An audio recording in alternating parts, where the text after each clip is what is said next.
រតនារួចទៀតសេកអញឆាប់ហៅទៅណាសេកហៅទៅសេកឆំកាឆំកាយ៉ាងមិនដែរអូនឆំកាកូនយ៉ាងម៉េចហើយកូនអូនឆំកាអូយអូនឆំកាអូយនេះកុំមកប៉ះកូនអញកុំប៉ះកូនអញថយចេញទៅហើយអូយយ៉ាងម៉េចហើយកូនយ៉ាងម៉េចហើយហ្នឹងណាអូយយ៉ាងម៉េចហើយកូនយ៉ាងម៉េចហើយអូយដោយសារតែនាងឯងហ្នឹងណាខ្ញុំមិនមកលួអីទេម៉ែនាងឯងជំរឿនមិនរួចខ្លួនទេអូយកូនម៉ែអូយតោះទៅផ្ទះយើងវិញណាកូនណាទៅផ្ទះយើងវិញអូតោះអូយនាងឯងជំរឿនមិនរួចខ្លួនទេអ្នកម៉ែ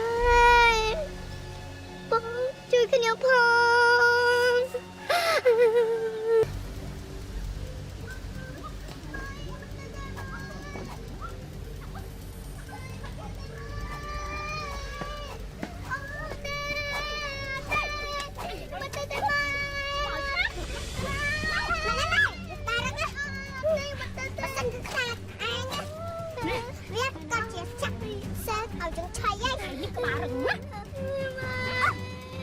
នាងឯងនេះបើកូនស្រីអញមិនដាច់ក្បាលដែរណា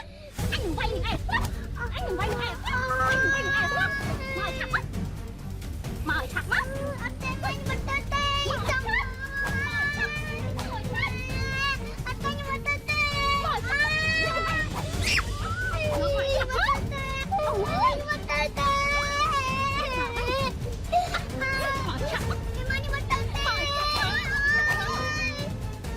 ជីវិតទៅម៉ែចងនេះទៅនេះឲ្យកូនម៉ែមកស្អីម៉ែចាំកូនជួយកាន់ដៃចងម៉ែមើ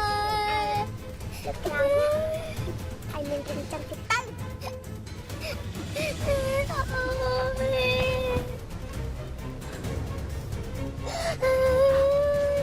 នាងឯងនៅស្នឹងឯងណាសំមុខឯង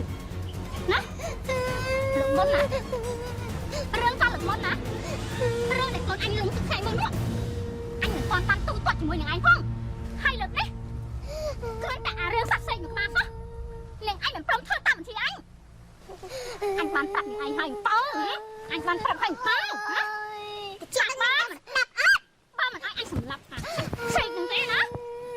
អញនឹងសម្លាប់មីហងឯងនេះហើយដឹងទេ